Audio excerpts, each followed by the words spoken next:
Alright folks, what's going on? This is Matt here with GameSphere, where budget gaming does not mean low quality. Did you just get your brand new shiny Steam Deck? Well, let's take a look at how to maximize that battery life, because that seems to be the biggest complaint that people whine about when it comes to the Steam Deck.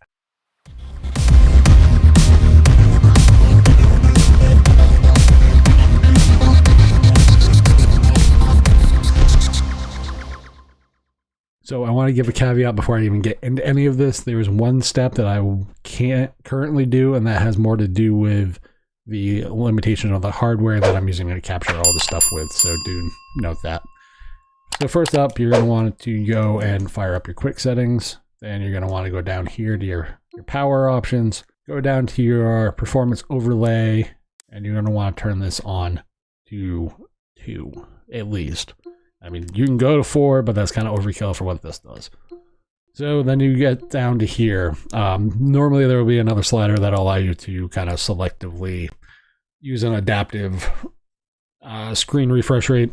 I would generically drop that down to 40 and then change that. Change the frame rate limit to 40 as well.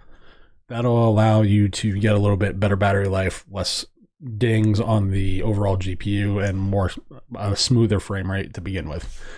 Allow tearing and half rate shading. I've yet to really see much in the way of battery life improvements from these. Half rate shading I've found that usually causes a lot more issues than it solves. Things like text looking scrunchy and gross and all that kind of jazz. But the one you're going to want to do is thermal power limits. This is the one you're going to want to look at. So like right now, the GPU for this is running at about 2.5, 2.6, and the CPU is running at 6 or 7 watts. So I could probably drop this down to 12 or even 11, and that'll save me some battery life. And it really shouldn't affect the performance too much. So we're in this opening level here, and you can see that even with max settings, because that's what this is currently at, just to show what I mean.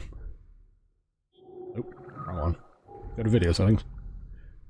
You'll see that this is running at max everything. Like, I can put that as 60, but there's really no point. So that's running at max at 720p output. So we'll get back into this, and we can probably drop that down to maybe 10. Let's try 10. And still. So you can probably, and that doesn't affect your performance at all. Now this is not the most graphically demanding game. This is Resident Evil Revelations. But that gives you an indication of you can cut almost 6 or 7 watts out of the GPU or CPU and overall power draw from the battery to actually improve your system battery life. Once that's done, you can tweak the clock frequencies and all that stuff if you really want to. I generically don't. That's getting too granular for me. Another way to improve it is turn on FSR, and usually 2 or 3 gives you the most balanced one, and go from there. So those are just some quick tweaks you can do to kind of improve your Steam Deck's battery life. And I will catch you guys on the next one. And remember, budget gaming does not mean low quality.